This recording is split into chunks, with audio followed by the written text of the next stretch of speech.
acompañarnos. Quisiera partir por saludar a nuestros alumnos y nuestras alumnas, que son siempre la inspiración de nuestro trabajo. Además de saludar a nuestro decano, Alejandro Weber, pero también, por sobre todo, a nuestros invitados e invitadas que han sido tan generosos de acompañarnos esta mañana. Soledad Ormazábal, Elisa Cabezón, Raúl Zapelli y Slaven Raskovich. Con todos nos conocemos, hemos trabajado y estamos muy agradecidos que nos ayuden en un tema que ha sido fundamental para el Centro de Políticas Públicas desde que se creó en el año 2022. Del año 2022, quiero hacer una prevención, cuando a mí me toca dar unas palabras, no las doy de panelista, así que va a ser breve, pero sí quiero contar que así como el 2022 nos inspiraba a contribuir a las políticas públicas, una de estas miradas consistió en lo que en su minuto llamamos impacto social, que dirige y esperamos siga dirigiendo Felipe Betancourt. A ese equipo se fue sumando una mirada fiscal con Tina Torres, Margarita Vial, y el tema de las transferencias monetarias se transformó en uno de los principales, yo diría, banderas que el Centro de Políticas Públicas intentó seguir. Para esto se hizo un primer seguimiento de las transferencias monetarias desde un informe que se hizo el año 2023 en el Centro, donde se revisó la ejecución del 2022 y lo que planteaba el presupuesto 2023 al respecto.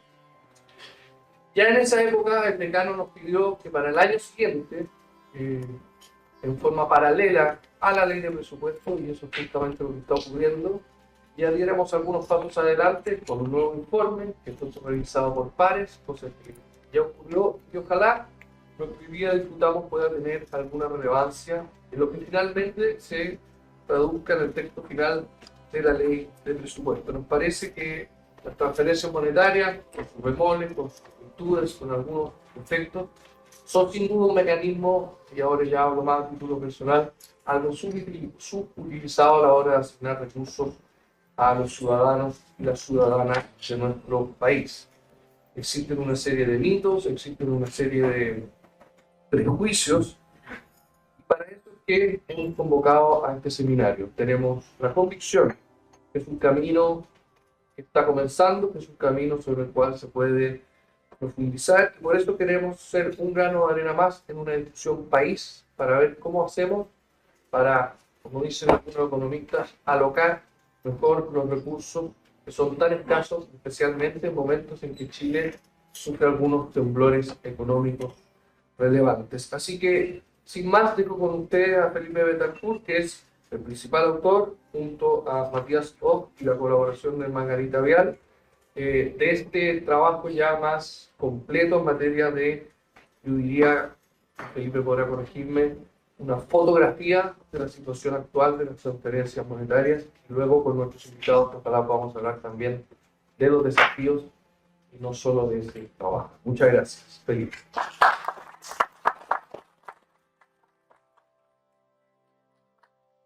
Buenos días, saludar a los estudiantes presentes, sobre todo de Administración Pública, también de Comercial, gracias por estar acá, a nuestro decano, a nuestro director del Centro de Políticas Públicas, a nuestros connotados invitados, y partir agradeciendo a Margarita Vial, que participó también en este informe, y especialmente a Matías Ock, quien hizo gran parte de todo el trabajo que tenemos también en esta publicación, así que destacar ese trabajo.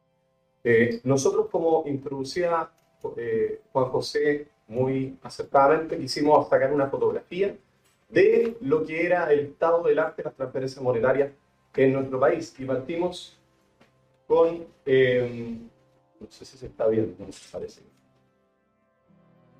Sí. Vamos alocando. Pero sí, no hay problema. Partimos con una pregunta muy simple. Dijimos, ¿cuál es la proporción del gasto público que se destina de manera directa a las personas? Y si eso debiese ser una pregunta desde política, desde discusión presupuestaria, que debiese contestarse, es decir, de todo el presupuesto que destina a la nación, ¿cuánta proporción de ello se destina a las personas de forma directa?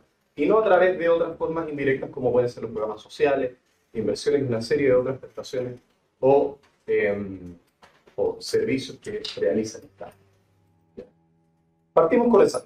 Y, naturalmente, en esa búsqueda, veíamos, ahí la pregunta que decíamos, veíamos que, como bien mencionaba Juan José también, nuestro director, las transferencias tienen algunos efectos constatados que pueden ser positivos y negativos en distintas literaturas, ¿cierto? Pero hay una pregunta de fondo de cuánto de eso es inherente al hecho de transferir directamente a las personas y cuánto está más relacionado al diseño de un instrumento en particular. Y es por eso que este seminario lo estamos planteando más desde el mecanismo o desde la opción por entregar de forma directa transferencias, más que de una solución particular que implique una transferencia directa. ¿Ya? De todas maneras, post la experiencia de pandemia en nuestro país, por lo menos quedamos convencidos de que son un mecanismo eficiente, eficaz, flexible, porque permite actuar y dejar de actuar. O sea, pudo hacerse un retroceso de la acción en un periodo particular y además de rápida implementación. ¿Ya? Entonces vemos un potencial ahí, pero que tiene que partir quizás con un primer paso que tiene que ver con la información y las definiciones. Hoy día no contamos, y por eso hicimos este informe, con información consolidada de manera clara quizás desde el Estado al respecto. ¿Ya? Las transferencias monetarias, que aquí, como bien parte de la definición, son fondos de libre disposición. Aquí debo hacer una salvedad, nosotros consideramos algunos que no son completamente de libre disposición dentro de este informe porque hay algunos matices respecto a eso que hoy día se dan en la práctica. ¿Ya? Entonces, estado del arte de las principales cifras que nosotros veíamos, de los cerca de 470 programas que hay en el Banco Integrado, programas sociales y no sociales. Nosotros seleccionamos 25 programas, la mayoría están en ese banco, otros complementados con otra información, DIPRES, y a partir del presupuesto 2025 estimamos que aproximadamente el Estado destina unos 13.000 millones de dólares para el efecto de transferencias monetarias, ¿ya? Que van de forma directa a personas. Eso representa un 14% del gasto público y un 3,7% del PIB. ¿Ya? Si vemos ahí la diferencia entre presupuesto 2024 y presupuesto 2025 y la ejecución ya cerrada de los años anteriores, es así como se ha ido comportando. Entonces vemos una baja, alguna de esas ligada al retiro de programas transitorios, pero ese es el escenario principal que hemos visto. ¿Ya? De ahí las transferencias, lo mayoritario son las pensiones, ¿ya? Que no debería sorprendernos a nadie los que estamos involucrados en el tema. Quizás para los estudiantes que están hoy día presentes no les ha tocado ver quizás mucha información de esto, pero la principal transferencia que tenemos en el país es la PGU, la Pensión Garantizada Universal. Ahí están las cifras en millones de dólares, ya 6.500 aproximadamente, perdón, es lo que representa la PGU. Y básicamente tenemos una fragmentación de muchas otras transferencias de menores montos. Y ahí parte una pregunta también, ¿cuánto hay de oportunidad en consolidar algunas de esas transferencias? En comparación respecto a otros gastos, queremos mirar, bueno, si la pregunta es ¿qué porcentaje se destina al gasto público a transferencia? Si hacemos también una pregunta respecto a otro elemento, por ejemplo, al personal, y el personal que va al alza va en un 19,5% en el presupuesto 2025, mientras que las transferencias, como ya decimos, un 14% del gasto. ¿Es eso una proporción adecuada o no? No lo sabemos. Creemos que es una discusión que hay que dar. ¿Cuál es la proporción de gasto que debería ir directamente a transferencias? También está ahí la comparación con inversión sobre el gasto. Pero también quisimos preguntarle a las personas, hicimos hace poco dentro del proyecto de Chile Nos Habla, de opinión ciudadana que tiene el Centro de Políticas Públicas, dos preguntas dentro de la pregunta de presupuesto, de la encuesta de presupuesto 2025 sobre las transferencias. ¿Qué opinan las personas? Lo primero es que ante la afirmación si las transferencias monetarias directas representan un mecanismo eficaz para incurrir en bajos gastos administrativos, llegando de forma directa a la ciudadanía, un 58,6% se manifestaba de acuerdo, un 28% en desacuerdo, y un porcentaje no menor de no sabe, no responde, de 13,4%. Ante la siguiente afirmación sobre si se debe avanzar en las transferencias monetarias directas a las personas por sobre los programas sociales, ahí estamos poniendo una atención mayor, un 48,9% se manifestaba de acuerdo, 39,2% en desacuerdo y un 11,9% todavía alto no sabe, no responde. Pero quisimos desagregar esa última sentencia por grupo socioeconómico y lo que nos daba es una diferencia relevante entre el grupo socioeconómico. El grupo socioeconómico alto manifestaba un menor acuerdo, 25% apenas, respecto a esta sentencia, de avanzar en transferencias directas de sus programas sociales, hay muchas hipótesis que podríamos plantear ahí, que hay una desconfianza del uso, no sabemos qué podría haber, los grupos medios y bajos, un mucho mayor acuerdo respecto a esta afirmación, con un alto grado de no sabe, no responde en los grupos bajos, y no sabemos si también hay una dificultad de comprensión del contexto, de cosas. En el contexto internacional, con esto vamos cerrando para esta introducción, porque lo relevante hoy día es nuestro panel y la discusión sobre el tema. Tenemos de los datos hasta el 2019 que tiene ADOCTE, que el último año donde podemos comparar todos los países ahí, Chile se encontraba bajo, ¿ya?, de los menores países con intensidad de transferencias monetarias respecto a su gasto. Esto no es comparable con las cifras anteriores porque es otra forma de cálculo que tiene la OCDE, ¿cierto? Otra base de datos donde ellos consideran en cash benefits, suma de pensión por vejez, incapacidad, retiro, beneficio en efectivo, ayuda asociada a desempleo. ¿Ya? Naturalmente hay países que tienen canalizado este tipo de ayuda a través de capitalización individual u otros modelos que no salen directamente del Estado. Entonces hay que poner ahí una salvaguarda, pero nos parece interesante empezar a ver qué es lo que pasa en el contexto internacional. Actualizado de todas maneras, al 2021 solo la cifra de Chile ya sube un 23,4%, eso ya es considerando las ayudas de la etapa de pandemia, que naturalmente elevaron la proporción. No tenemos la comparación con los otros países, entendemos que a fin de año la OCDE saca la actualización de esta cifra hasta el 2023, si no me equivoco. Vamos a tener ahí una actualización. Y por último, una pregunta: ¿estados más grandes transfieren más recursos a las personas o no? ¿Hay una relación respecto a esto? Esto es lo que se da en el escenario del tamaño de los estados, si lo midiéramos en proporción del gasto del gobierno central respecto al PIB y una comparación respecto a las transferencias monetarias por sobre el gasto del gobierno central. ¿Ya? Y Chile lo vemos que por lo menos transfiere un poco más de un estado en tamaño parecido como México, pero bastante menos de Irlanda, que sería más pequeño. Es una pregunta ahí si hay un equilibrio particular de lo que podríamos esperar de cuánto se transfiere de manera directa a las personas. ¿Ya? Eso nos abre muchas preguntas, vamos a dejarlas al panel, pero básicamente si hay oportunidades de movilización, de consolidación, de si es un mecanismo relevante, de los beneficios y riesgos de avanzar en algo, en una política de mayores transferencias monetarias, los desafíos al integrar al análisis también otro tipo de transferencias o activaciones en beneficios directos cuando que no están dentro del sistema estatal o del gasto público directo. Y por último, si debiésemos tener quizá una meta o una proporción de gasto público que debería repartirse de manera directa a las personas. Esto bajo un entendido implícito de qué entendemos las personas cuando el Estado recauda impuestos y otros ingresos. Estamos esperando que haga algo en entregar directamente a otras personas que así lo requieren. Es una discusión y parte de lo que queremos dejar abierto en esta conversación con nuestros panelistas, así que dejo con usted a nuestro decano Alejandro Vélez para que pueda dar inicio a esta conversación. Muchas gracias.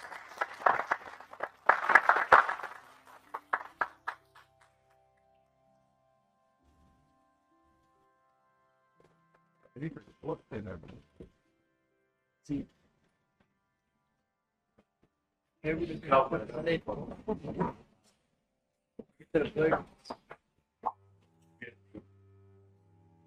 ¿Micrófono? Sí. Bien, pues muy buenos días, ¿cómo están? ¿Bien? ¿Cómo quedan? Sí, sí. Muy buenos días, ¿cómo están? ¿Bien? Sí, estamos muy contentos, muchas gracias Juan José y Felipe por la introducción, por la presentación, un tema súper importante para la Universidad de San Sebastián, y quiero agradecerle, por cierto, a nuestros estudiantes, como dijo Juan José, pero también a destacados invitados y amigos de otras universidades que nos acompañan, de otros institutos como el Ministerio de Desarrollo, así que muchas gracias por estar acá. Y tenemos un panel de lujo. Yo lamento que tengamos tan poquito tiempo para conversar, porque de verdad estamos en un panel de primer nivel nacional. Todos ellos son destacados en su área y los voy a presentar muy brevemente. Aquí a mi mano derecha está Soledad Mazábal. Ella es economista y magíster en políticas públicas de la Universidad de Chile, investigadora, podríamos decir, principal, ¿no?, de Horizontal. Sí, muchas gracias, Soledad, por acompañarnos. Seguimos con las mujeres, Elisa Cabezón, que seguramente la has visto mucho en medios últimamente, es magíster en economía de la Católica y es directora de evidencia de pivotes. Gracias, Elisa, por acompañarnos. Sigue a mi izquierda Claudio Sabelli. Él es economista y doctor en economía en la Universidad de Chicago. profesor en la Universidad Católica e investigador de Faro UDD. Muchas gracias, Claudio, por acompañarnos, y un amigo de la casa también, don Slaven Razmelich, que es economista, máster en Economía y Inversión en Política Pública de la Católica, máster en Desarrollo Urbano en el MIT, y ex jefe del Departamento de Evaluación y Transparencia Fiscal de la Dirección de Presupuesto. Aquí Cristina Torres, además conoció muy bien, ex director de presupuesto y parte de nuestro equipo por cierto. Tenemos un guión y por cierto no lo vamos a seguir, así que lo que les voy a pedir en términos generales es una primera reacción sobre este tema, la importancia de las transferencias monetarias en nuestro país, y si podemos también explicar muy en simple a nuestros estudiantes, que es nuestro rol central, cuál es la relevancia de seguir avanzando o no en una política o un instrumento de estas características. Vamos a partir aleatoriamente por don Claudio, pues vamos a ir por aquí.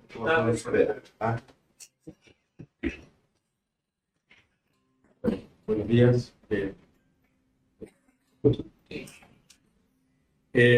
Bueno, muchas gracias por la invitación. Acá. A ver, este es un tema que yo he estado trabajando desde hace muchos años, justamente proponiendo un cambio en la política social de Chile hacia una política más basada en transferencias en efectivo. Por lo tanto, estoy de acuerdo con buena parte de lo que se dijo, sino todo. Creo que es bueno ponerlo en el contexto internacional, no es que Chile está en un sentido atrasado, que muchos otros países usan estos canales, además son populares. O sea, es un puzzle al final. ¿Por qué este paso no se da? Puzzle por dos razones. Por un lado, porque la política social chilena actualmente ha sido mala por muchos. Podría hablar todo el tiempo de que es mala, pero hay dos características en particular que me gustaría subrayar. Uno es que es paternalista y decide por la gente qué es lo que necesita. Es paternalista con los pobres. Eso quizás estaba bien en un Chile más vertical. Yo creo que en este Chile de hoy, más horizontal, no debiera tener el atractivo que pareciera que a mí me parece, como liberal que soy, el paternalismo no se debe dar. El Estado decida qué es lo que necesita. El pobre, me parece que no puede. Eso nos lleva, en lugar de darle cosas o programas, darle efectivo. Suele ser entonces la recomendación. El otro tema es que la política social chilena es muy flexible. Chile ha cambiado mucho. Hay mucha más movilidad social. La pobreza dura, realmente que existe, es un porcentaje muy pequeño de la población. Y una política flexible en ese contexto va a ser una mala. Una política en una sociedad más móvil tiene que ser ágil. Y la política chilena es flexible. Entonces, tiende a perder el foco. No por el apoyo de lo que quieren.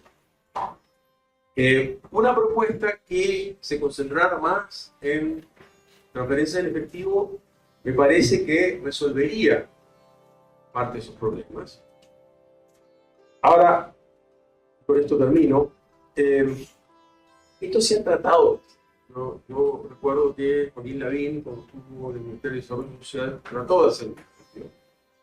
El ingreso ético familiar del momento trató de ser una política en la cual se centrara, pero no pudo. Entonces la pregunta es ¿por qué? Lo cierto es que hay que entrar ahí en la economía política del tema, ¿no? ¿Cuáles son los stakeholders? ¿Quiénes son los que tienen intereses en la política existente? Bueno, yo partiría por aquellos que tienen intereses, llamémosle legítimos, en el sentido de que merecen el programa, merecen un programa, una parte del programa contra la pobreza, pero tienen dudas, me sacan un programa que yo sé funciona para mí y me dan una promesa. Eso es incertidumbre.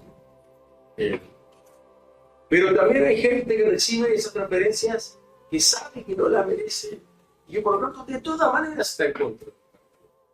Ya no por incertidumbre, sino sencillamente porque quiere seguir recibiendo la plata y le da lo mismo si la merece o no le merece. Después está el tema de la burocracia. Ahí, bueno, se dijo antes, uno cuando explica las ventajas de estos programas dice va a haber menos burocracia. Y el burócrata va a saltar y va a decir no. ¿Ah? Entonces la burocracia está en contra de este cambio. También parte del mundo político que ha aprendido a usar esos programas para beneficiar a aliados. También ellos están. Entonces, no es sencillo y hay que encontrar un camino que de alguna manera atraiga el interés de aquellos que son beneficiarios legítimamente y que de alguna manera genere apoyo popular entre las personas que se sientan que este programa eventualmente los puede apoyar cuando pues, eso. Muchas gracias, Claudio. Soledad.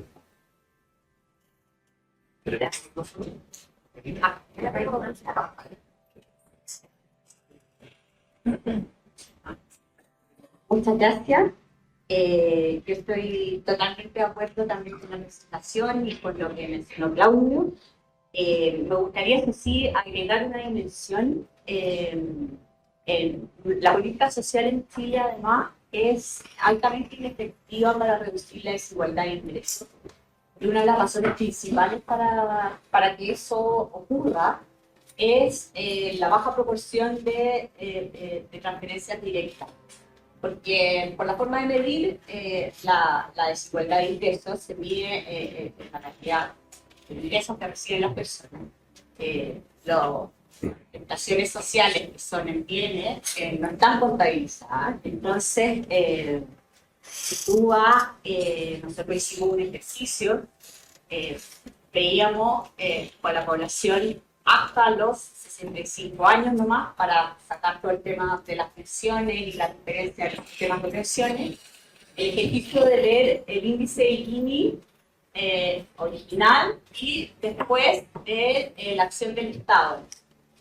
Y nos encontrábamos con que Chile, por ejemplo, al igual que Irlanda, tiene un alto nivel de desigualdad con 0,48% su índice de Gini, pero mientras Irlanda logra bajar después de impuestos y transferencias a las personas a un 0,29, Chile se mantiene en 0,46, es decir, baja 2 puntos. Es 10 veces más efectivo el Estado irlandés en reducir la desigualdad de ingresos que el Estado chileno. Y eso tiene una gran relación con lo que estamos viendo esta vez. Pero me gustaría agregar, eso sí, una advertencia. Nosotros en Horizontal estamos próximos a sacar un documento sobre un subsidio al ingreso al trabajo formal. Que sea una transferencia directa, masiva, contundente, importante. Sería un esfuerzo fiscal importante, con todas las salvaguardas que eso implica, pero la advertencia es que recientemente también se hace a veces llamado a los ingresos básicos universales como política social. Estas son transferencias importantes de recursos, transferencias directas, pero que no son condicionadas, no se le pide a la persona, por ejemplo, que esté trabajando formalmente para recibirlo. Y recientemente un paper que está publicado muestra que este tipo de beneficio genera que las personas que lo reciben y sus parejas reducen su participación en el mercado laboral. Además, reducen el número de horas trabajadas. Con esto, lo que tú terminas logrando es que la gente genera menos ingresos propios, reemplaza los ingresos propios por los ingresos de esta transferencia y aumenta la dependencia de las personas al Estado. Entonces, si bien las transferencias, es necesario avanzar hacia más transferencias directas, porque yo tengo el mismo espíritu liberal y estoy de acuerdo con que está muy bien que la gente decida cómo va a usar sus recursos. Creo que es importante siempre cuidar este tipo de incentivos, ¿no es cierto? En Chile tenemos un serio problema de participación laboral, también de formalidad. Entonces,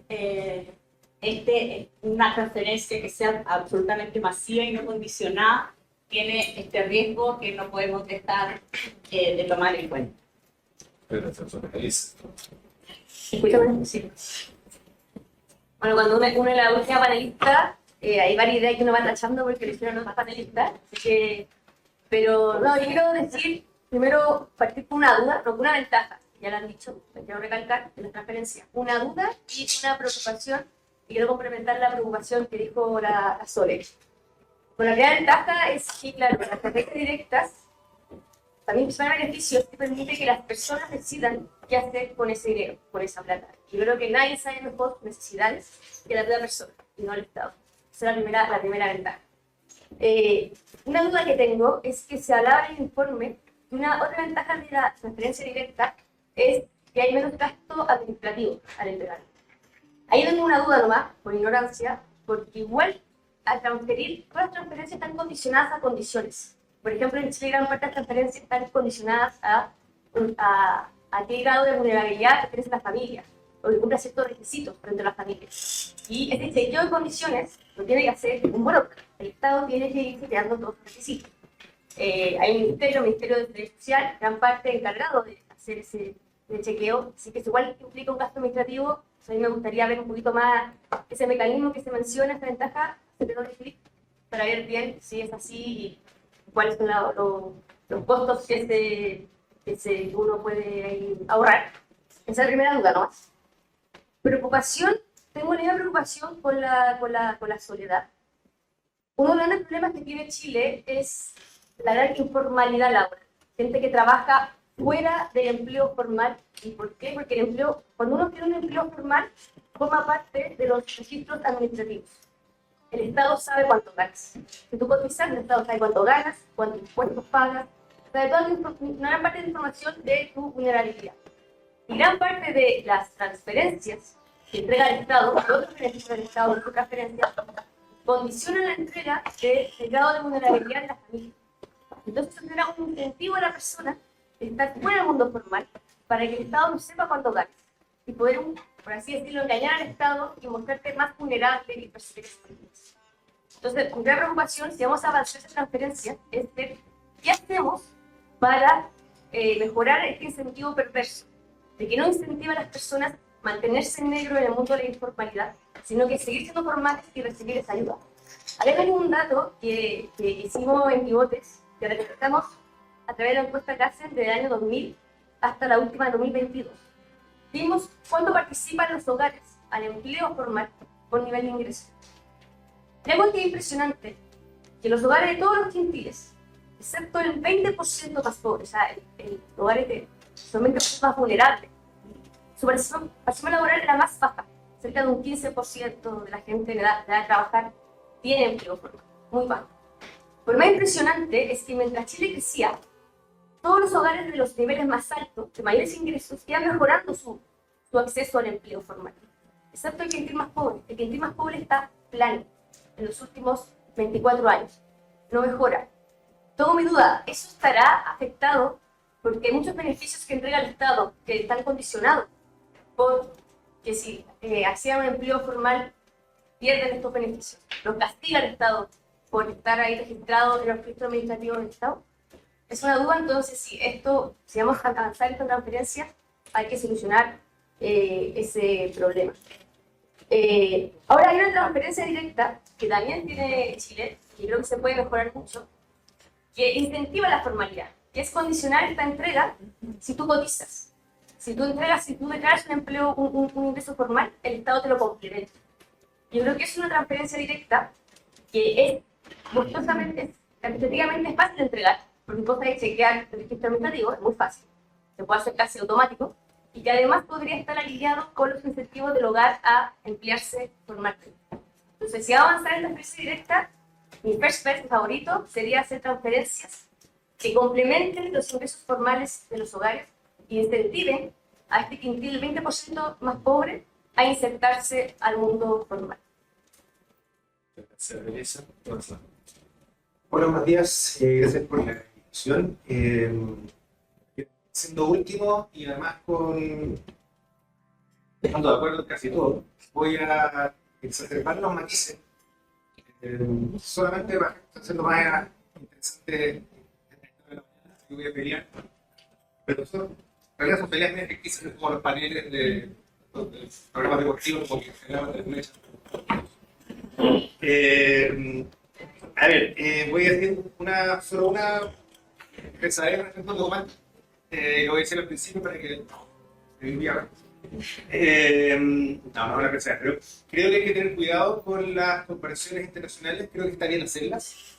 Creo que es pertinente, se puede hacer el cuadro y se pueden hacer varias preguntas, pero el que la OCDE tenga un porcentaje mayor de transferencias, el promedio de la OCDE tenga un porcentaje mayor de transferencias monetarias, total de transferencias, está muy influido por los sistemas de pensiones de esos países y por la estructura demográfica de esos países también. Entonces tienes un sistema que es muy generoso en términos de pensiones y además tiene países que son muy viejos, naturalmente va a tener una carga mayor de transferencias monetarias. Y si uno mira además en el gráfico, los países que están más a la derecha, que tienen casi un 40% de su gasto en transferencias monetarias, son Portugal, España, Italia y Grecia. Son todos países que tienen sistemas de pensiones quebrados, los sistemas de reparto con una serie de cargas fiscales. Entonces, de nuevo, creo que es importante hacer la comparación, pero teniendo en cuenta esos matices perfectos sobre todo cuando uno piensa, el promedio más alto tengo que mover hacia allá. Depende de cómo.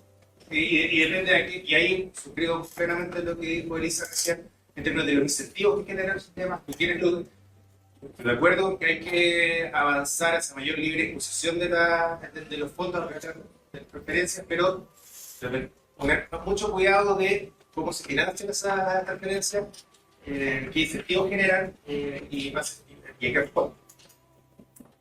Y en ese punto, respecto de lo que decía Claudio al principio, respecto de cómo opera la política social chilena y cómo se podría efectivamente ir modificando hacia una lógica más de preferencia.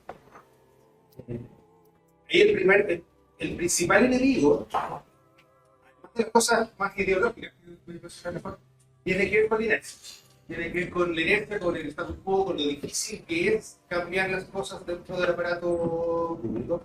En lo presupuestario nosotros tendemos a siempre discutir en el marco. Básicamente vemos que podemos hacer con los recursos adicionales y el presupuesto del crecimiento. Creo que hubo un cambio en la manera de enfrentar esa discusión y que fue bien positivo.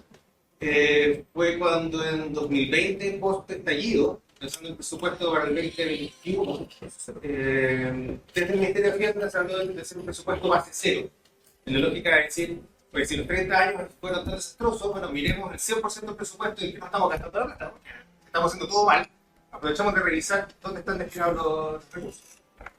Y ese ejercicio de presupuesto base cero, que después en realidad según presupuesto base cero ajustado, que se iba revisando porque efectivamente hay gastos que están comprometidos por ley.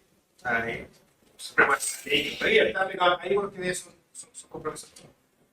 Pero si es un esfuerzo bien grande de revisar todo lo que era variable o todo lo que era disponible. Y eso es toda una base que se sigue ocupando hasta el día de hoy y de hecho es el insumo para este informe, de mejorar la calidad de información de los programas sociales y no sociales. El estado completo de programas, institución, y eso ayuda mucho a ese análisis. Pero la inercia, en el sentido, y la inercia no solamente de cómo se defiende un programa social en el Congreso, porque tiene algún parlamentario que es como el padrino del programa, que eso ciertamente importa mucho. Pero también esta discusión sobre, ojalá que lo que se está haciendo siga igual y discutamos sobre lo nuevo, sobre lo adicional. Todo lo anterior, ojalá ojalá no lo toquemos porque es muy complicado, es muy difícil. Algo que sea más ideológico, tiene que tú le llamaste paternalismo. Yo creo que efectivamente está súper presente y yo apostaría a que parte de ese porcentaje de ese mayor desconfianza de las preferencias monetarias de los sectores de mayores ingresos tiene algo que ver con eso también. Porque si yo hago una referencia, la plata se la van a tomar. Yo me he escuchado eso mucho. De hecho, el bolsillo familiar electrónico que estaba funcionando ahora durante el último año, la noción original que planteó el ministro Marcel cuando puso este tema en la mesa era tomar la idea de los food stamps de Estados Unidos, que es para comprar alimentos. Exclusivamente. Y hoy día el bolsillo familiar electrónico funciona como un descuento en comercio de alimentos. Obviamente me se vende alcohol. Y ahí varios están muy preocupados sobre cómo se gasta, porque tampoco tienen problemas con eso. Pero esa discusión sobre si la transferencia es condicionada o no condicionada, donde la transferencia condicionada es esta transferencia más paternalista, porque es la plata para esto, no para eso. Esa es una discusión quizás más ideológica, tiene que ver con si yo creo en la libertad de las personas, creo en su posibilidad de tomar decisiones racionales. Y eso tiene algunas matices entre derechas e izquierdas, y eso se nota. Y hay una segunda que es derivada de esa, y que es mucho más ideológica aún.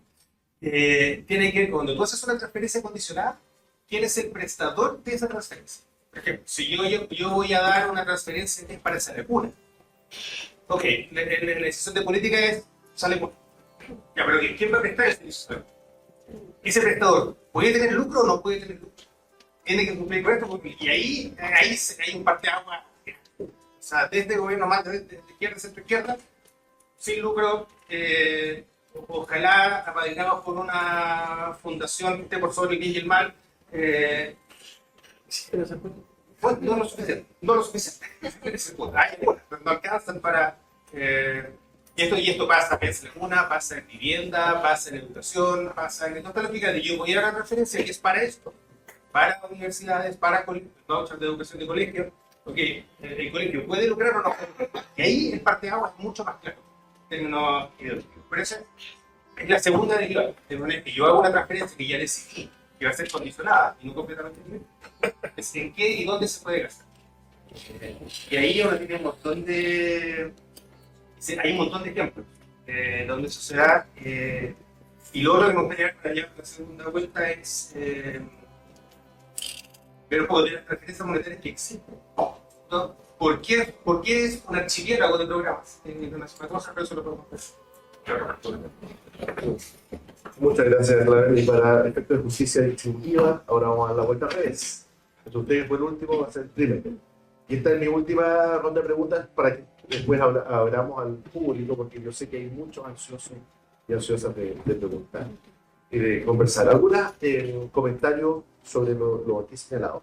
El año 2021, una de las primeras personas que yo le escuché en el 2020 hablar del bolsillo familiar electrónico y hizo un esfuerzo por implementar una primera versión fue Felipe de Tacur. Está acá cuando era director del FOSIS. Así que importante en las políticas públicas la continuidad de un gobierno a otro y que finalmente se terminan implementando. Un segundo comentario es que, a ver si yo estoy entendiendo bien la conversación, ¿no? Corríjame, pero estaríamos todos más o menos de acuerdo en avanzar en mayores transferencias monetarias directas. No estaríamos avanzando por el paternalismo, no estaríamos avanzando por la inercia, no estaríamos avanzando por los grupos de interés vinculados. Y también tenemos que cotejar algunos riesgos, como por ejemplo el riesgo de informalidad, es decir, cómo nos aseguramos que ciertas condiciones se cumplan, que es opuesto a la universalidad, sin restricciones, sino que ciertas condiciones se cumplan para que las transferencias puedan cumplir su propósito redistributivo, para que la eficiencia del Estado en la redistribución de recursos sea mayor que la que tenemos hoy día. El ejemplo de Irlanda es súper evidente.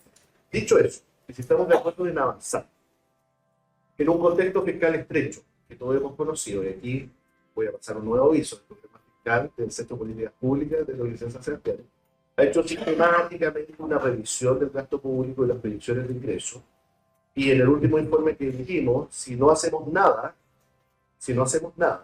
de aquí a fin de año, lo más probable es que el déficit fiscal no sea de 2,3 puntos del PIB, sino que esté más cercano a 3 puntos del PIB. Y para que el presupuesto de la nación del próximo año se pueda financiar, los ingresos fiscales tendrían que crecer un 15% aproximadamente.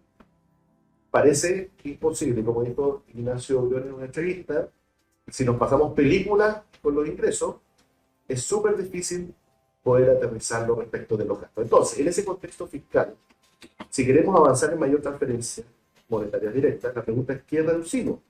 ¿O por dónde nos ajustamos?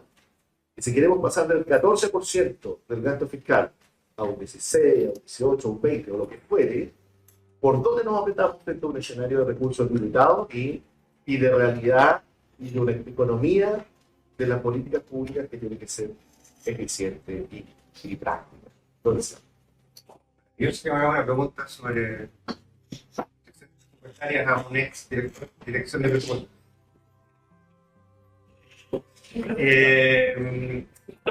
Dos cosas. Lo primero es que buena parte de la racionalización de programas que se ha podido hacer en los últimos 4 años, e incluyo los primeros 2 de este gobierno, tiene que ver con restricciones fiscales. Restricciones fiscales en pandemia en algún momento, y más que una restricción fiscal, además una necesidad de reenfocar el gasto hacia necesidades distintas, gatilladas por la pandemia, tanto en salud como en transferencias monetarias para efectos de suplementar el resto en los ingresos de la persona. Y en lo más reciente, en particular para el actual gobierno, en un contexto de estrechez fiscal, con transferencias monetarias que tenían aumentos que estaban definidos en la ley. O sea, la pensión garantizada universal tenía aumentos de cobertura y de montos que estaban amarrados, y eso le quitó espacio fiscal a un gobierno nuevo que pensaba hacer muchas otras cosas que no pudo hacer porque no aprobó su reforma tributaria y tenía estos gastos creciendo por otro lado. Y lo que tuvo que hacer fue echar mano a mirar los 700 programas que están ahí y decir, bueno, ¿cuál podemos eliminar? Y efectivamente, los últimos, tanto el pandemia primero como por la situación de integridad, efectivamente se han cerrado un número de programas, no muy grandes, no muy relevantes, pero además, porque a propósito de esta inercia, los servicios, los ministerios, no tienen ningún incentivo a cerrar un programa. Nunca. Eso solamente les puede generar problemas con sus funcionarios, con sus stakeholders en el Congreso, y eso es puro problema. Entonces, en la medida que yo tengo lo que se llama el presupuesto marco, que es como mi presupuesto base, ahí yo meto todo lo que tenía puesto en el año anterior y pido plata para las cosas nuevas que quiero hacer, pero no me cuestiono lo que hacía. Como decía el profesor Fontena, que cuando un ministerio llega y te dice, no, que necesito este programa que quiero hacer ahora el próximo año, es lejos lo más importante, es mi prioridad número 1, este nuevo programa de cuidados de no sé qué cosas, lo que te está diciendo ese servicio, ese ministerio, a mí como dirección de presupuesto, ¿no? Es que ese programa es menos importante que todas las cosas que ya hace, porque ese servicio, ese ministerio no está dispuesto a dejar de hacer ningún programa de las cosas que ya hace para financiar esta otra cosa que supuestamente es tan importante. Siempre discutimos en el marketing, nunca discutimos hacer. Lo que empezó a pasar ahora, que tanto por pandemia primero, como por restricciones fiscales y recortes presupuestarios, porque había plata que estaba ya destinada hacia la PGU, tuvo que reducirlas. Cuando tienes que reducir gastos y los ministerios, tú le dices al ministerio, ¿sabes qué? Voy a tener 10% menos que el año pasado, cuéntame tú, ¿qué vas a costar? Se revela un montón de información. Unos servicios, el ministerio te reconoce qué parte de la cuestión es chaya, qué parte es grasa, qué parte pueden prescindir sin que se les haga caer. Pero la restricción tiene que ser creíble. Tiene que ser una amenaza creíble para el servicio. De lo contrario, me están amenazando, pero la plata me la van a dar igual. Y estos últimos años han habido amenazas creíbles. Yo se ha permitido racionalizar bastante el gasto. A propósito de las recomendaciones del informe, creo que parece que son bien atendibles y principales, sobre todo la primera parte respecto de la calidad de la información. Han habido avances relevantes en términos de sistematizar información. Efectivamente, hasta la oferta del 2021, que se fue del año 20, para el ejercicio del presupuesto del 2022, el listado de programas sociales incluían el código presupuestario, que era precisamente el ministerio, el capítulo y el programa, la asignación específica. Bueno, que han tenido algún, probablemente minoría, pero van a encontrar con esto después. El presupuesto funciona como en clave contable. Tienen códigos por ministerio, por servicio y por clasificación. Entonces, cuando la gente de la INES habla en un presupuestario, no, la partida 18, capítulo 2, así, digamos, es como tienen un código de barras, como lo que lean los números de abajo, los tipos saben perfectamente de qué les está hablando. El resto de los portales no tenemos idea. Porque el programa se llama Subsidio Único Familiar, pero tiene un código de barras.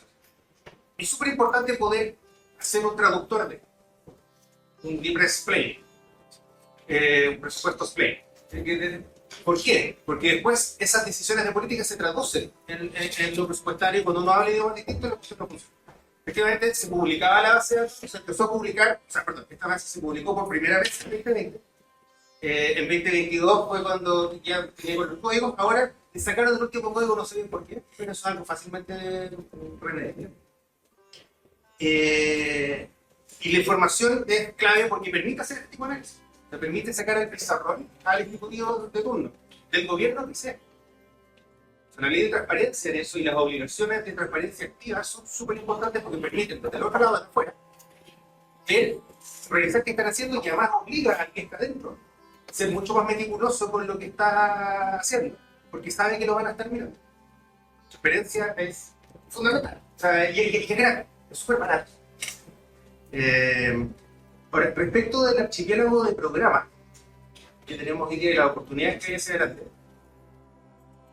y me quiero concentrar específicamente porque las detenciones funcionan súper bien. Y va a haber siempre una presión política por aumentarlas, por hacerlas crecer, y la institución como financiera. Siempre va a ser una transferencia monetaria de solitud. Más interesante me parecen las de empleo y asociadas a cómo fomentamos el empleo formal. Hoy día nosotros hasta hace poco teníamos 3 programas de suplementos de ingreso. Uno el subsidio del empleo joven, otro el subsidio del empleo de la mujer, y el tercero el ingreso mínimo garantizado, que se terminó ahora en julio del año pasado. Están en ministerios distintos, funcionan de lógicas distintas. Vamos a ver una segunda vuelta, ¿no? Así que lo digo, te lo doy un subsidio del empleo joven fue creado después de la crisis subprime en 2009 por el ministro Velasco. A propósito de la crisis subprime, el subsidio del empleo de la mujer entró como por los palos cuando se hizo el ingreso de tipo familiar, cuando se discutió toda la primera parte y entró al final el subsidio del empleo de las mujeres. Y el ingreso mínimo garantizado se mencionó por primera vez a los 2 días del estallido social, en una cadena nacional donde el presidente Piñera, con fuego detrás de la mampara del fondo, planteó esto como una de las medidas paliativas para tratar de... Y te permitía llevar el ingreso, no el salario mínimo de 500.000 pesos, sino que el ingreso. Ese terminó en julio porque hoy día el salario mínimo es de 500.000. Y por lo tanto, la ley está en términos nominales, que dice que hasta 500.000 quedó tácitamente fuerte. Y ya no aplica. Pero, ¿cuál es mi punto? Fueron 3 programas distintos, generados por circunstancias distintas, en ministerios distintos, para resolver problemas diferentes. Y hoy día tenemos una oportunidad bien relevante porque al salir el ingreso mínimo garantizado y al estar el subsidio del empleo joven y la mujer, tú puedes eventualmente perfectamente funcionar, ¿no? Sin hacer un solo programa bien diseñado, que fomente formalidad, básicamente hacerlo funcionar como un impuesto negativo al ingreso formal, donde te suplementen si ganas muy poco y básicamente un impuesto negativo. Ganas mucho, te cobran, ganas poco, te suplementan. Formal dentro del sistema. Sí, dos cosas. La primera, un poco de no ser ingenuos con estas transferencias que son condicionadas en el uso, como los eléctricos. Porque sé que el Estado diga, voy a entregar 10.000 pesos a cada familia para que solo se la gaste en remedios. La verdad es fungible. O sea, esa familia que se ahorró la plata en remedios, ese ahorro la va a usar para gastar en otras cosas. Ropa, alimentos o alcohol. Entonces hay que tener que ser inocentes con estas transferencias incondicional tener la plata es fungible y la gente tiene toda la libertad de hacer lo que quiera con el ahorro en esa transferencia. Eso no más, para no caer en esa ingenuidad. Lo segundo sobre si vamos a aumentar la transferencia, ¿qué gasto vamos a reducir? Si es cierto que las transferencias directas te generan un ahorro en la administración, en la administración total, el gasto corriente, yo creo que lo evidente es, si vamos a aumentar transferencias, exigir bajar el gasto en el personal. Si es que realmente baja la necesidad de la burocracia. Eso es lo primero. Si vamos a hacer una transferencia, el gobierno que va a incentivar esa política tiene que hacer medidas para bajar el gasto del personal. Algo que me llama la atención cuando empecé a meter a los datos de la es cómo ha aumentado constantemente el gasto del Estado que se va al personal del gobierno. En el 2007 gastábamos cerca de 4 puntos del PIB en gasto del personal. Hoy estamos gastando cerca de 7 puntos. Fue un aumento súper drástico. Y es súper transversal a todos los gobiernos. Bachelet 1, Piñera 1, Bachelet 2, Piñera 2, estamos viendo por esto. Esto es algo transversal al partido político, al tema electoral. Esto es algo que está, una inercia que está dentro de nuestro sistema y que hay que ver cómo podemos cortarla y reducir ese gasto. Yo no lo veo fácil. Hay que hacer una modificación muy potente en el asunto administrativo, en nuestro empleo público, y también hay que convencer a la gente que vota por estos son los partidos políticos, que a ellos les conviene llegar a un gobierno donde tienen mucha plata para contratar, porque ahí pueden repartir favores políticos, no sé, todo lo que pueden hacer un gobierno que llegue a la poder. Entonces, ahorrar la plata para hacer más transferencia a través de menor gasto personal, es lo correcto, pero lo veo muy difícil en la práctica porque hay intereses dentro de los partidos políticos que quieren llegar al poder de no hacerlo. Así que eso hay que tener mucho ojo con eso y tampoco ser inocente en esta promesa. Llega alguien prometiendo eso. Sí, bueno, también partir con un detalle que cuando yo me refiero a un subsidio condicionado, no, me refiero a condicionado a cumplir cierta condición para recibirlo, no porque tenga restricciones en su gasto. Y a eso me refería con el ingreso básico universal, que es esta idea que de repente da vuelta de que se dé sin ningún tipo de restricción y sin ningún tipo de calificación una renta mínima universal en el fondo. Y esto es lo que se vio que tenía estos problemas en sentido. Y claro, por eso nosotros en Horizontal estamos proponiendo lo contrario. Justamente lo que busca es similar a un impuesto negativo al ingreso del trabajo, es un subsidio al trabajo formal que tiene características similares al impuesto negativo al ingreso de Estados Unidos, que es un poco más tributario de lo que estamos pensando nosotros, más parecido al bono al trabajo de la mujer y al subsidio del empleo joven. El tema es, efectivamente, el desafío es cómo financiarlo, porque hacer un programa de este tipo que sea efectivamente potente, por ejemplo, que tenga un subsidio máximo de 100.000 pesos que cubra desde el salario mínimo a los 800.000 pesos, algo como el tramo exento, por ejemplo, cuesta aproximadamente 1.5% del PIB. Actualmente el BTM y el CEC, o sea, el bono al trabajo de la mujer y el subsidio al empleo joven son solamente 170 millones de dólares. Entonces tienes ahí un delta enorme por financiar. Parte de esto también quizás se podría sacar del subsidio que se está dando a la contratación a los pymes. También estamos haciendo el ejercicio de revisarlos, tengo anotado acá, 684 programas que tenemos en nuestro país. Es tremendo desafío porque esta fragmentación llega a niveles absurdos, es decir, de estos 684 programas, 635 tienen presupuestos menores a 100 millones de dólares, es decir, son programas chiquitos.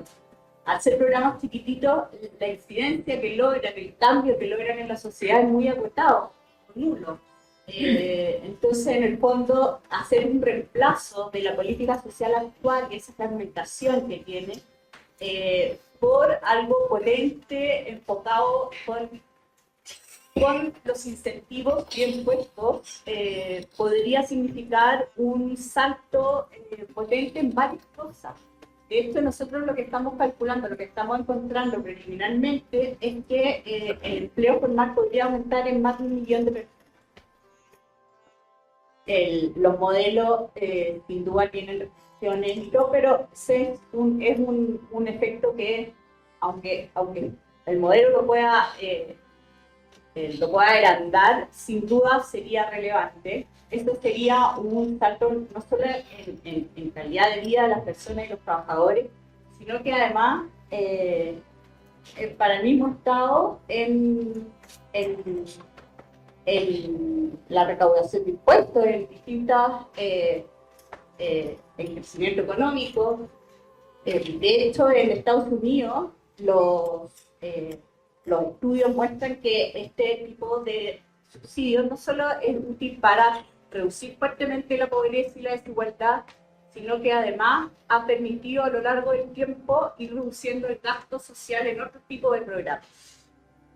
Al permitir que las personas autogeneren mayores ingresos, la gente va saliendo de programas que son de carácter más asistencial, como sería el caso, no sé, en Chile, por ejemplo, probablemente tendríamos una baja del subsidio único familiar, si se implementara masivamente un subsidio efectivo.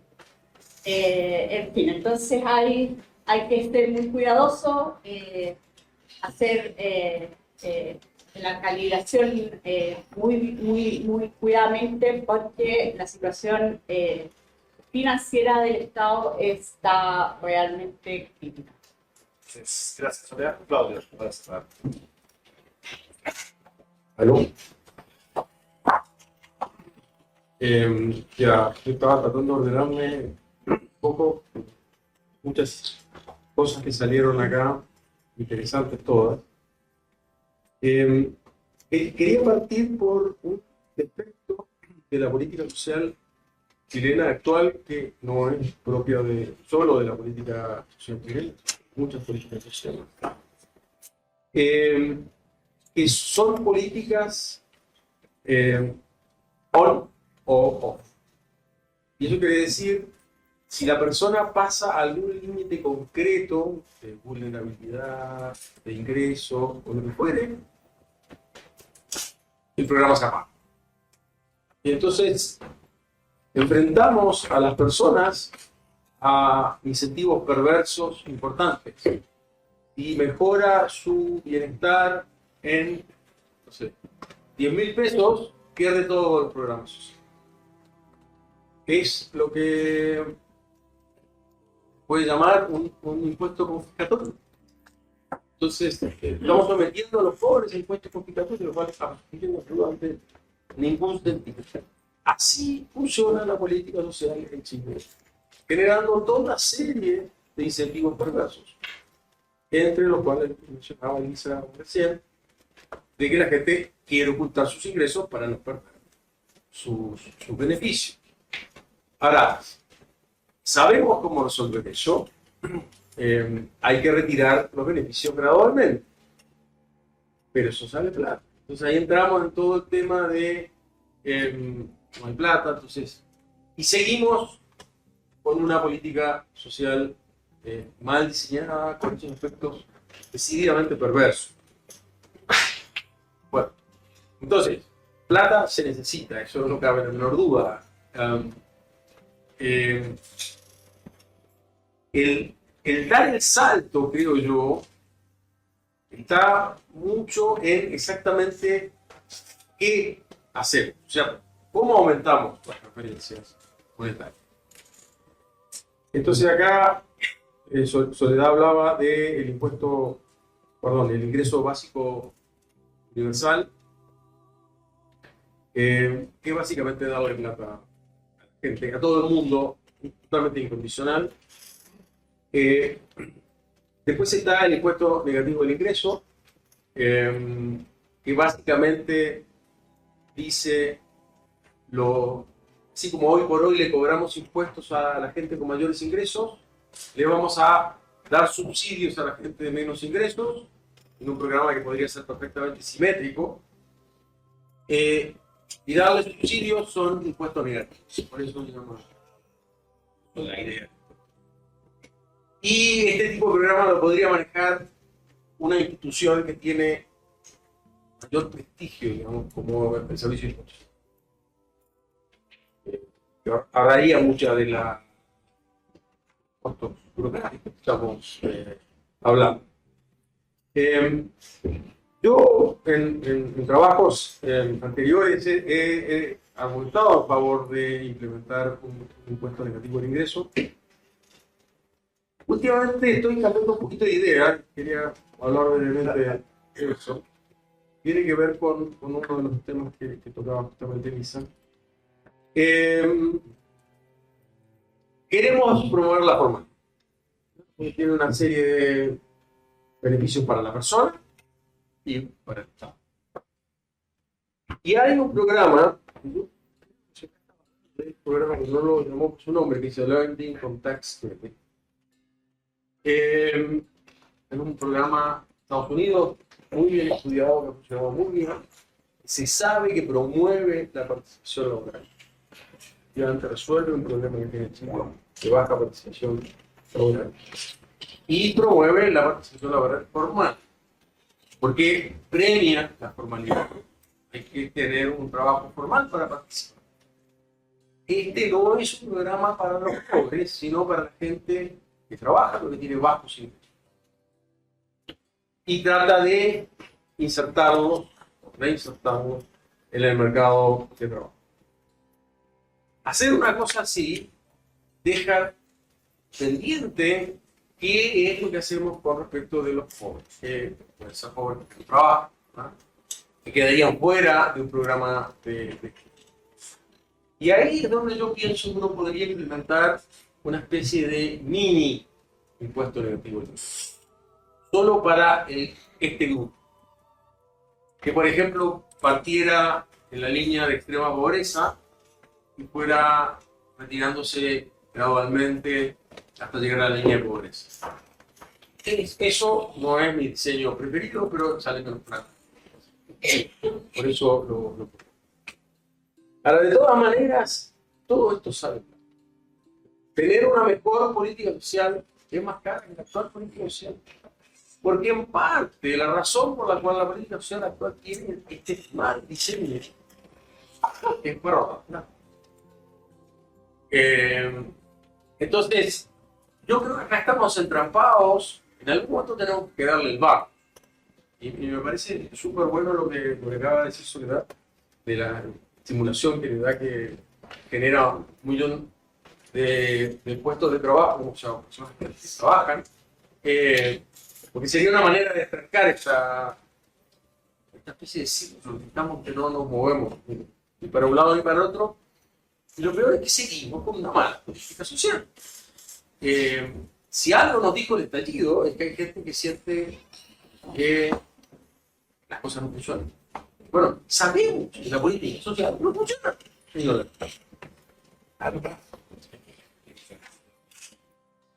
A propósito de la conversación y antes de dar la palabra a tengo varias más es recordar una transferencia monetaria directa que se realizó en el contexto de pandemia. Y cumple varios de los requisitos acá señalados. De ello, es fortalecer la formalidad. Recordemos que se perdieron 2 millones de empleos en pandemia. 2 millones de empleos. Y una de las últimas medidas que se tomó y que tomó el Estado de Chile fue hacer algo que usualmente no se hace, que parece evidente, que es preguntarle a los expertos. Y fuimos y le preguntamos a los expertos. Entre ellos está José Vamos, creo que Cecilia Fuente, corríjanme, ¿quién más está? Sole, laboral, para el ministro laboral. David Bravo. Y le preguntamos cómo podemos recuperar empleos formales perdidos. Se creó el IFE laboral. ¿Qué era el IFE laboral? Era un premio monetario que llegaba hasta los 250.000 pesos aproximados al mes por hasta 6 meses para las personas que demostraran la existencia de un contrato, es decir, con cotizaciones, cosas. Ese instrumento, que hoy día ya se acabó, porque fue transitorio, permitió recuperar 1 millón de empleos, es decir, la mitad de todos los empleos que se perdieron. Ese es un buen ejemplo, a nuestro juicio, de una transferencia monetaria directa y que permite mantener y fomentar la formalidad. Y ahora abrimos la pregunta al público. ¿Quién va a pasar el micrófono, por favor, para nuestra audiencia? Muchas gracias. Aquí sí les vamos a pedir un favor a nuestros panelistas, porque nos quedan 15 minutos, para que todos puedan participar. 1 minuto cada uno al hueso, por la. Gracias por el estudio. Y yo creo que uno de los principales problemas es que las personas se enamoran de sus ideas. Más allá del tema que tú decías, claves de derecha e izquierda, es que la gente se empieza a enamorar. Y, por ejemplo, ahora se está discutiendo en la Comisión de la Pobreza. La idea paternalista generalmente se relaciona más con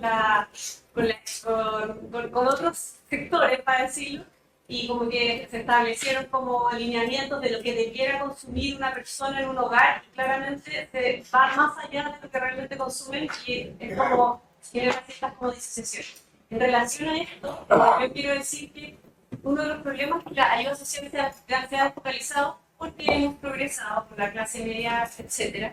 Y en ese sentido, solamente decirlo que revisando la misma base de datos de los 289 programas, lo que uno observa es que hay un problema de fragmentación y el costo de los programas pequeños existe una base y el costo de un programa pequeño es mayor que un programa alto. Entonces, además de todo lo que mencionaron, hay un tema de que los programas pequeños tienen un costo base, que es alto, que nos cuesta, y hay un desorden, como por ejemplo contra un subsidio de calefacción en interior.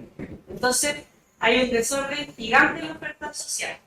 Y quizás como dejarlo como idea, es que al final el foco de la política social es que las personas sean capaces de salir de la pobreza con sus propios medios. Por eso se habló de la formalidad y de todos los incentivos que tienen que salir adelante. Y muchas veces se confunde o salen temas como que el foco de la política social debería ser la desigualdad. Y cuando hablamos de desigualdad, hablamos de la falta de comida. Eso es pobreza, no es desigualdad. La desigualdad busca otras cosas y existen otro tipo de políticas, y el foco de la política social es dado hace 30 años, los niños están a mata pelada y hay una nutrición, siempre fue la pobreza. Y sí, lo que se ha discutido y lo que se ha visto este último tema, que feliz de tener como su apreciación, el tema de postular o no postular. Hay ciertos subsidios, ejemplo el SUB, el año pasado pasó de colado y para un cierto grupo se puede postular al registro social de hogares y no al registro social de hogares. Eso. Tenemos 2 preguntas. Me gustaría saber qué es lo que tiene a Chile de poder tomar el modelo que tiene Alemania, creo, porque ellos crearon algo así como un experimento el cual utilizaran los 4 días para trabajar. Yo quiero saber qué es lo que tiene a Chile, cuál sería la política que afectaría directamente eso. Votemos 4, chicos, para que pagaran.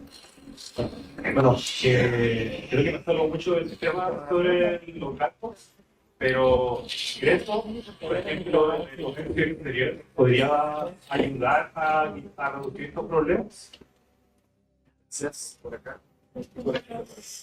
Sí, Julio Guzmán de la Universidad de Bello. Bien corto, sobre todo sobre el estudio a Felipe la sesión, quizás también se habló acá, de que quizá un camino para avanzar, Alejandro, es consolidar las transferencias monetarias directas y quizá una transferencia mayor. Y ese riesgo va a estar presente en las candidaturas tratando de buscar de dónde avanzar con la discusión fiscal. Yo creo que no es un buen camino por 2 motivos. Uno, porque probablemente eso va a generar un número, así como la PGU tiene un número que queremos que llegue quizá a 250.000. Ese número, ya que estamos hablando, el problema es más político que económico. Si dejamos un solo número, lo dejamos vulnerable a que haya presión y cada vez que hay un ciclo político, prometer aumentar ese número.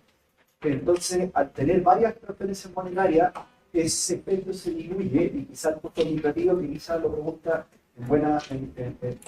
con justa razón, no es tan grande por el lado de las transferencias monetarias. Y el segundo punto es que si ponemos el foco en consolidar las transferencias monetarias, dejamos de lado la madre del cordero, que es justamente abordar el tema de los programas sociales, que ahí nos mencionaba bastantes slides, un display, pero también tengo un pasado en la IPRE, y sé lo que es ese proceso presupuestario. Y yo creo que ese es lo que hay que abordar. ¿Cómo? Bueno, esa es la pregunta del $1.000.000. Yo creo que va por el lado de una visión de largo plazo, de no tomar el tema ni siquiera de la libertad, porque yo creo que hay que ponerse en la situación de que vamos a tener quizá un gobierno más a favor de ese tipo de medidas, con quizá un congreso más proclive a esa medida, pero va a darle toda la munición a una oposición para decir, cerraron el programa XZ, saliendo los matinales con la pobre persona que deja de recibir ese beneficio. Poco con eso. Yo no creo que sea el camino es construir, así como en el metro, con otro tipo de políticas que pasan de un gobierno a otro, ir erosionando los beneficios de programas sociales que van quedando más obsoletos y ir aumentando en el tiempo, con una visión de a 10 años plazo, cómo queremos que sea nuestra oferta social. Y lo último, perdón, me quiero dar un pequeño gustito, algo que pasó colado y es súper importante por el tema del paternalismo, bono para el gasto cultural. Ojo, ese bono para el gasto cultural que mencionó el presidente Boric pasó entre gallos y medianoche, literalmente, porque fue aprobado, no me acuerdo bien, corrígeme ahí si fue la comisión mixta o dónde, pero en una noche, cansado, y es un bono que está pensado justamente para generar un gasto en algo que quiero yo porque me gusta. Yo no tengo nada en contra de la oferta cultural, en ese punto, pero si nos llenamos con este tipo de bonos, vamos a seguir agravando el problema. Después vamos a la siguiente ronda de preguntas. Entonces, te muestro porque si no, muy rápido, el último comentario es cierto esa preocupación, que si uno concentra todos los subsidios, por un monto, siempre en cada ciclo político va a estar la tentación de un candidato de prometer aumentar ese monto. Bueno, pasa con la PGU. Todos están de acuerdo, todos los partidos están de acuerdo en aumentar la PGU. Lo que yo creo que está súper cara y lo prometen una liviandad impresionante. O sea, la PGU hoy, cada año es más cara financiar la PGU porque la población está envejeciendo más rápido que nuestro crecimiento económico. O sea, es un reparto indirecto y estamos sintiendo esa presión en el reparto. Entonces, es un gran ejemplo que es verdad, es un riesgo que hoy está pasando. Con la defensa directa, la gente es algo muy concreto. La gente lo entiende directamente. Oye, me pagan 100 lucas, ¿por qué me pagan 105? ¿Por qué no 120? Y esto abre esa puerta de riesgo, estoy muy de acuerdo. Y lo otro que hablaba con la Paula de pasar de que antes las transferencias, el objetivo era la pobreza. Pero hoy Chile ya está superando la pobreza, ahora el objetivo es distinto. Ahora estamos hablando más de distribución, de igualdad. Era el impuesto de la SOL, de este impuesto negativo al empleo. Yo creo que esta es una propuesta buena que puede ayudar a mejorar la distribución del impuesto estatal, pero condicionando que la gente participe en el mercado laboral para no generar los incentivos perversos.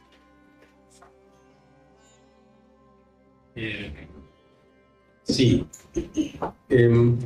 A ver, yo me quería concentrar un montón de cosas que no voy a decir.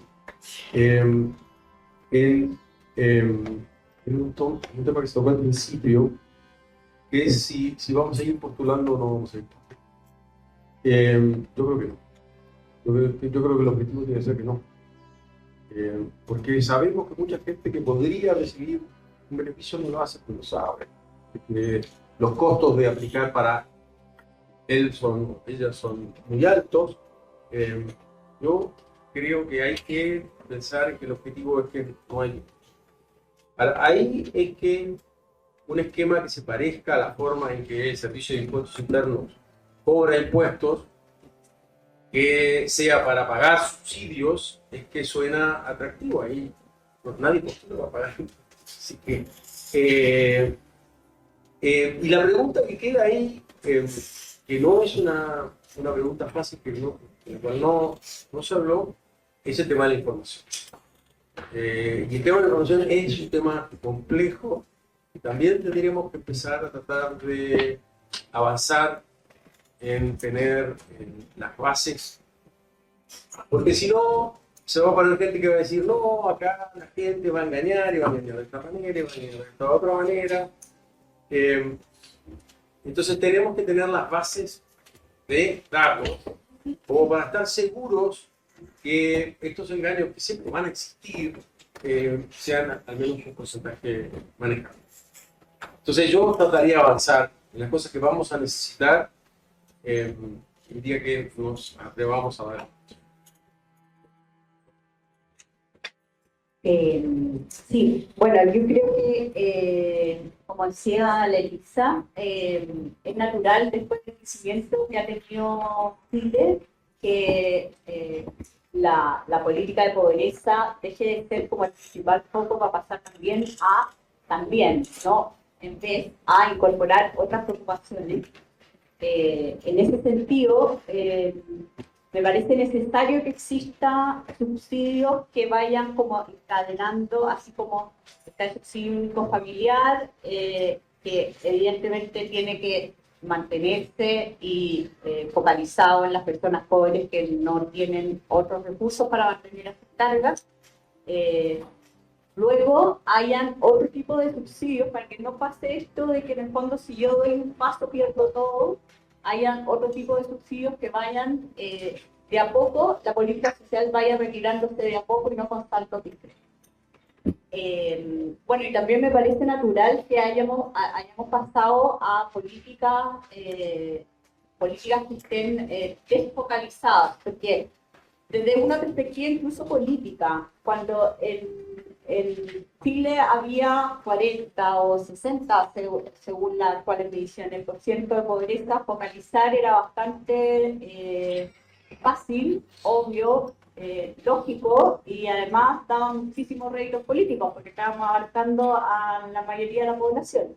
El día de hoy, cuando es 6,5, la política social en el fondo no da el mismo rédito tampoco político, ni tiene tampoco el mismo tanto sentido enfocarse solo en un 6,5, habiendo necesidades también en este otro gran grupo de la población, que es la población vulnerable, que no es pobre, pero es vulnerable, y que necesita también apoyo, no solo para llegar a fin de mes, sino que también para mantener a su familia y bueno, lo que cumple la asignación familiar, pero esto podría ser un poco más, un paso más allá. A propósito del tema de consolidar programas y la presión política que podría generar, creo que eso se puede atenuar si es que uno no lo diseña como un guarismo. Tú cuando pones un número, este es el número, ahí enfocas todas las discusiones, son 200. Hasta antes de la PGU, la discusión sobre la PDS, la discusión sobre los tramos de la PDS, donde llegar, esos números no eran medio discusos, nadie lo entendía muy bien, y por lo tanto, en los sistemas políticos no es particularmente sofisticado en términos de entender esta ecuación, o poder explicarla. Entonces no se transforma en un tema. Entonces, en realidad que no tengo un guarismo, yo creo que se me llega un poco. No tener un guarismo, porque además de tener un pequeño gradual de beneficio, tú lo vas en función de parámetros, en función de una ecuación, sacando a poco, lo hace difícil, nadie lo entendió muy bien. Bueno, en la medida que crezca en escala, que más gente lo reciba, es un contrapeso, y hay que tener cuidado con eso en términos de las presiones que puede generar. Y respecto de los yo me quedé con 717 programas, y que estemos en 680 y efectivamente, programas chicos tienen gastos administrativos altos, tienen un costo de implementación base que es relevante. Y en parte porque tenemos tanto programa chico, es porque son pequeñas conquistas de los servicios. Desde ahora ya, vamos a darle su programa, y tienen sus 4.000 millones de pesos, y tú desde el presupuesto, desde todo lo posible, porque ese presupuesto no aumente nunca. Y ahí queda el programa chico, no sirve para nada. Tú das la concesión y no le dice que parece y engrosa. Entonces, racionalizar eso, revisar y es un esfuerzo mucho mayor que el que estamos haciendo, no solamente en la malla de oferta programática, sino en la eficiencia del aparato en general. Hay un montón de ahorros que se pueden hacer en procesos, en cómo tú haces las compras públicas, en cómo pagas, en cómo haces. Y son cosas que siempre nunca miramos con mucha atención.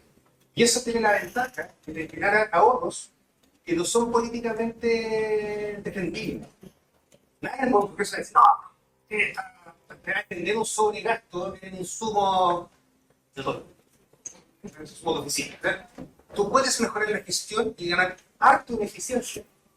No necesariamente sin que sea un tema político. Puede tener márgenes de gasto súper relevantes. Creo que eso es algo que desde el punto de vista de la productividad estatal puede generar un espacio bien relevante para un mejor gasto a través de, por ejemplo, el impuesto de la comunicación.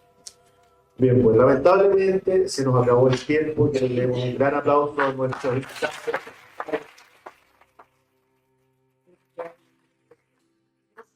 Voy a empezar a conversar con ellos un ratito. Tienen todavía permanecen acá. Muchas gracias a todos. Les tenemos regalito.